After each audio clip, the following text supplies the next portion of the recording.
What up, y'all? This is Justin B. Zach. You're now tuned into SMTV. I have a really special guest. He's a notable actor in the film world. He's been in Fast and Furious. He's been in Keep It Real. He's also been in Training Day. So this is Noel G. How you doing? What up, what up? Talk to me. Man, how does it feel to get the 36th issue of SMTV? No, it's hella tight, man. When I got the call, I was like, that's hella cool, man. So to get any issue, whether it's the first one, the 36th one, or the millionth one, you know what I mean, it's a blessing. So for you know, you guys to be interested and want me on there, I was excited, man. It was a blessing. So it's hella cool, man. I'm loving it. No, definitely. You only live once, man. So do as much as you can do. That's what I say. You know what I mean? Agreed. I think you definitely laid the groundwork for a lot of cats coming up, especially people of color. You know, coming up in like, let's say, more hip hop oriented or like urban films and stuff like that. So you definitely feel like it's an honor to have you here. You just came out in the new film Ditch Party, and you're continuing the conversation about bullying. Tell us about that and then your role in it. Yeah, so Ditch Party is actually my first movie ever that I produced, and that's what I was talking about, starting to change content and starting to give ourselves different roles, even though I played the high school janitor in that movie. But there was a reason for that, though. But one of the things that I like to do is, you know, it's good to have a popcorn movie, a movie that you can go and watch, laugh and enjoy, and it gave you a good time and you're out the door and whatever. But I think a movie that will always stick to you is a movie that empowered your life in some way, somehow. A movie that changed your way of thinking, a movie that gave the hopeless hope. And so what I try to do is I try to make movies that encourage and empower people as individuals to make better choices for themselves, to empower their life in the future. And that's what I'm about now, because really, like, the acting is cool. I love it to death. Don't get it twisted, don't get it wrong in any way, shape, or form. I love acting. It's one of the most funnest jobs in the world. But the best thing that I get out of life is changing someone else's life for the better. And I think, to me, there's no bigger reward or enjoyment in that than renewing someone's thinking, where someone was like, I can't do this, I can't make that happen, this dream's not gonna happen. And then when they talk to me, they're like, oh shit, like maybe my dream can happen, because everybody could be a winner if they want to be, but they have to choose to be. And that's them for themselves. And you know the people who genuinely want help, and you know the people who don't want help. So you have to put your effort into the people who do want the help, and the ones who don't want it, I say it roughly, but you know, as kindly as I can, but straight up as I can, and as humbly, as respectfully as I can say it. But good luck to you, you know, if you don't want help, because you can only help the ones who are willing and want the help. You get what I'm saying? So, you know, one thing I like to do is a heart check and a personality check first before I mess with anybody in business or just in life, because you got to make sure that they have the proper heart of what they're thinking and where they're going in life and what it is they're trying to do. So those are the type of movies that, you know, I like to make. You know, a movie that I saw that's one of my best movies ever is Patch Adams with Robin Williams. That guy was not just a doctor, he was a life changer. And that's the type of reputation I want when I die. You know, I want to be known as like, dude, that guy, he tried to help everybody and be there for everybody and give good advice or whatever. You want to be known as that guy or the other guy who, you know what I'm saying? So definitely. And I feel like with this generation, you'll be able to reach them like a lot, because I feel like we're more accepting of people and differences, and it's okay to be an individual, it's okay to stand out. For you coming up, did you feel that if you didn't keep up with the Joneses, or if you didn't fit in, you would be ridiculed or exiled? Or Well, you touched on a very good point, because that's one thing that our new generation and people just alone, I believe, have to understand and know, is that we're not meant to fit in, we're meant to stand out. And that's what makes you special as a unique individual, you know what I'm saying? Because you're someone, if everyone was the same in this world, we'd be in a boring world. So I think one of the good things is, man, is that when you stand out and you are who you want to be, and people can respect that, I think that's one of the most awesomest things in the world, you know? So the movie Ditch Party was made for that and that alone, because we got a lot of bullying in high schools. Just to give you an example, 2018, just alone, 2018, from January 1st to now, we had 24 high school shootings. Yes. That's insane, bro. And so, you know, this movie was made to hopefully wake someone up, because I tell it like this. You never know who you might humiliate publicly who wants revenge privately. And so I just tell people straight out, man, like, you know, sometimes it can be a joke and we don't watch what we say. And now this guy is already hating his life because of his home life and because of what he goes through privately and all this stuff. And he's planning to commit suicide, but he wants to take some people with him. And so I hope this movie Ditch Party is a life changer, a heart changer, a mind changer, and just lets people know that they should respect each other for who they are, that they could stand out. Don't be afraid to be different, because that's what makes you special anyways. And hopefully this movie stops, you know, high school shootings, you know what I mean? So this movie Ditch Party also is available on iTunes, Fandango, and Amazon Prime.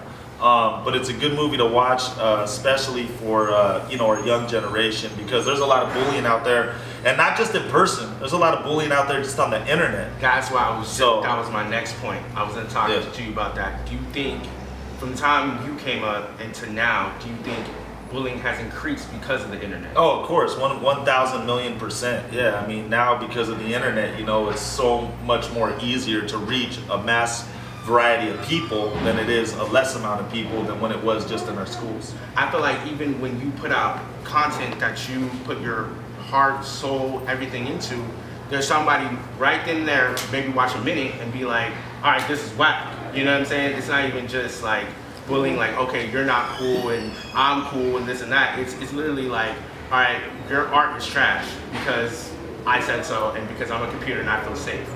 So it's just a trip that, you know, how much bullying has evolved. You know? Yeah, no, I mean, I agree. And I mean, that's nothing that we're never going to stop, you know, and you can't change the whole world, but you can make one hell of a dent in a piece of the world. And so I'm just trying to make my little dents here and there, you know, and that's what my movies are going to be about. They're going to be life-changing movies because, again, I think a movie that changes your heart and your way of thinking is more powerful than a movie that just made you laugh and have a good time. Yeah. And you also do a lot of community service. You work with the youth. What are some tips that you give in terms of life and those who want to get into acting? I say never quit, man, because the only way you can fail in life is if you quit in life. So I say it took me 8 years to get my first film. 8 years, man. So this was no walk in the park for me. This didn't happen overnight. It took me 8 years, man, to get my first film. And I'll tell you straight out, in those 8 years, man, it was one hell of a journey, man. It took knocking on doors, getting rejected left and right, people telling me I couldn't do it, this, that, and the other.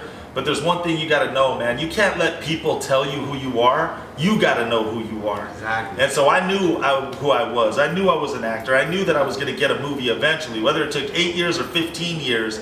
But I always think about this, man. Like, I always think if I would've quit on that 7th year, where would I be today? Mm-hmm. I worked in a convalescent home, man, and I'll give you a true story. I worked in a convalescent home, and they did a survey. They asked everybody over 65 years old, if you could go back and change something about your life, what would you have done differently? And over 83% said that they would have took more risks and more challenges in their life, because now they're 65 and over wondering, could have I been an actor? Could have I been a doctor? Could have I owned that business? Could have I started that clothing line? Could have I done this or that? And now they're regretting.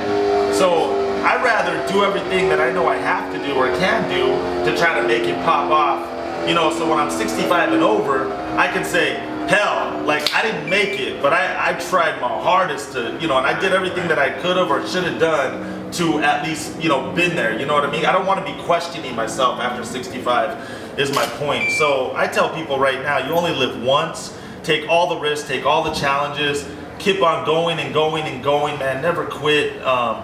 For me, quitting's not an option, you know what I'm saying? Like, it's either I'm an actor or I'm homeless. I don't know anything in between. You, like I said before, have been very much immersed in the hip-hop world and everything. I just definitely want to get your thoughts on the state of hip-hop, and also being that you've worked with people like Ludacris, Jamie Foxx, Tyrese, and everything. I love hip-hop, man. That's the legend to this day that I cannot forget ever, man, is Tupac, man. That's my boy, that's my people. Like, of course. I still bump him like there's no tomorrow. That's just my homie right there. Like, I love hip-hop, man. Like, I got nothing against it, you know. I also like country. I like opera. No, I'm playing. But I love hip-hop, and, you know, anything that sounds good, man, I'm with it, so. You know, after Straight Outta Compton, that was my movie. I saw that movie 4 times in theaters when it was a great movie. Oh, it was a hell of a movie, bro. That's the flick right there, you know what I'm saying? Yeah. being that you've worked with those people that I named, did you ever get into hip hop debates with them about anything? No, never. I'll tell you one thing I learned though, and I'll keep it short. So I was doing a television show one time, and I can't say the name or whatever, but he was a famous rapper. He was well known, and I hooked up my homeboy in a part with me on the show, right? And I never forget. So my homeboy wanted to impress him, you know. He's like, "Hey, let me rap for you, whatever." And, you know, but it's the moment. You gotta take the moment when you got the moment. You gotta take the risk. You gotta take the risk. So he did it, but he was using big words, like you know, and rhyming, and so I never forget what the rap artist told him. He said, "Look, I get what you're trying to do. Like, it sounds clean. Like, you know, you're using the big words, and I get it. But he goes, here's the problem. We're talking to a young, new generation who does not understand those words. So he goes, you got to dumb it up a little bit. You got to make it more, you know, relatable to the young generation, because when you use those big words, they don't understand what the hell it is you're talking about. So, like I say, bro, there's nothing that beats experience. Experience can give you the best knowledge ever. Agreed. And so that's why, like, you know, my thing is I've been blessed to have experiences with the hip hop legends you're talking about, acting legends that you're talking about, sports figure legends that you're talking about. And, you know, there's a saying that I like to say sometimes: when you hang around a fool, you'll become a fool. When you hang around wise people, you'll become wise. So, you know, company that you keep. Exactly. So know who you surround yourself with. You know what I'm saying? Know who you're hanging out with, because the bottom line is where do you want to soak your knowledge from? Do you want to soak your knowledge from a wise person or a fool? And I'd rather soak my knowledge from a wise person, you know what I mean? Who's been there, done that, and knows what's up. Yeah, definitely. Going to that story about how the famous rapper told your friend, like, okay, I see that you're using these big words and everything.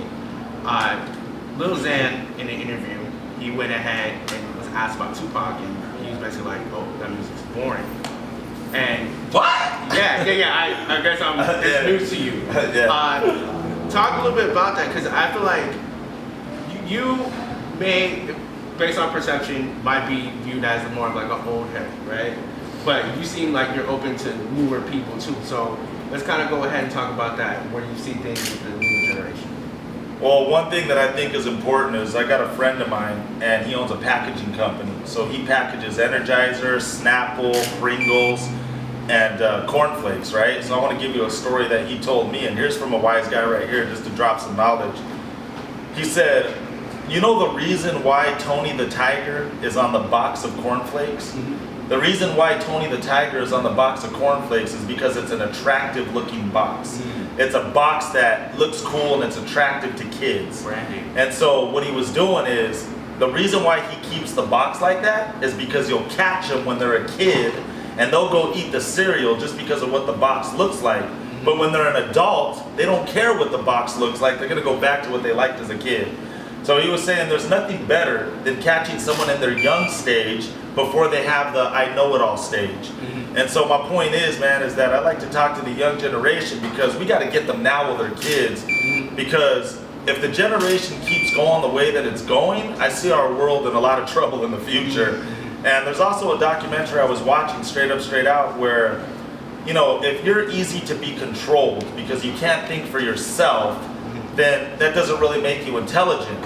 And so that's the reason why all these video games are out there and stuff like that, because if they dumb our population, they can't think for themselves, and the government, it's easy for them to control them. More followers. Exactly. So that's why then leaders, and that's why, you know, we have to be real careful of how we deal with the young generation, you know. But I also don't blame the young generation, because the product of the young generation, that's the product of an old generation.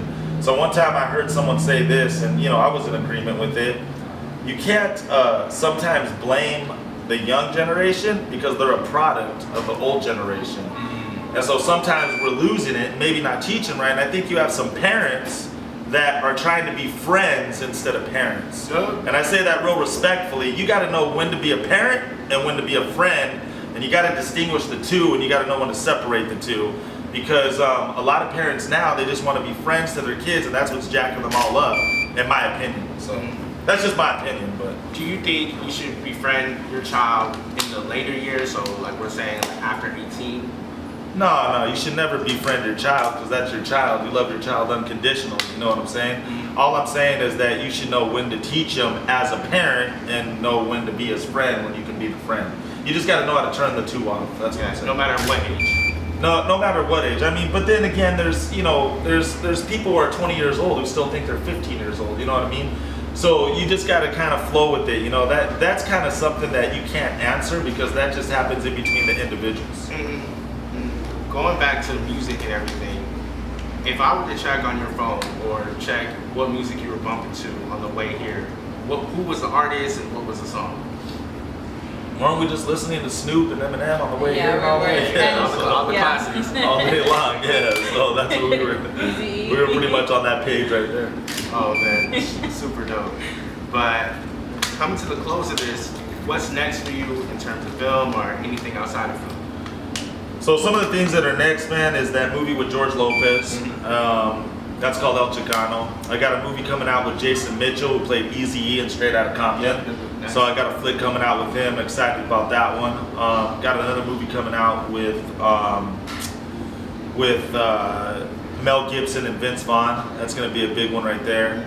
And then I got a TV show that I'm doing right now for Netflix with Nicky Jam and Daddy Yankee. Nice. Working on that also. And then I got a horror movie that I'm in the middle of shooting right now, so that's going to be a big one. Another movie and then my television show that's running right now as we speak, Fresh Off the Boat on CBS, so keep that out. And what else? A lot of stuff, man. There's even some more stuff, but follow my Instagram, Actor Noel G. That's one word, Actor Noel G. Give that a follow. And it's been a blessing. And then I'm starting my own production companies too, making my own movies. So Ditch Party is one of the ones that I'm pushing hard really right now. Please go support, watch that, spread it like a disease. And I'm not perfect, and I don't claim perfectness in any way, shape, or form. And everything you do, put God first, and the rest will work itself out, because I'll just say this one thing and leave it at that. God wants to bless everybody, but God cannot bless what's not in order. So when you're in order, that's when God can bless, because God cannot bless disorder. He can only bless order. So I just say that, to say put God first, and you'll never be perfect, but just, work that out, Well, thank you so much, Noel G. Congrats on this cover.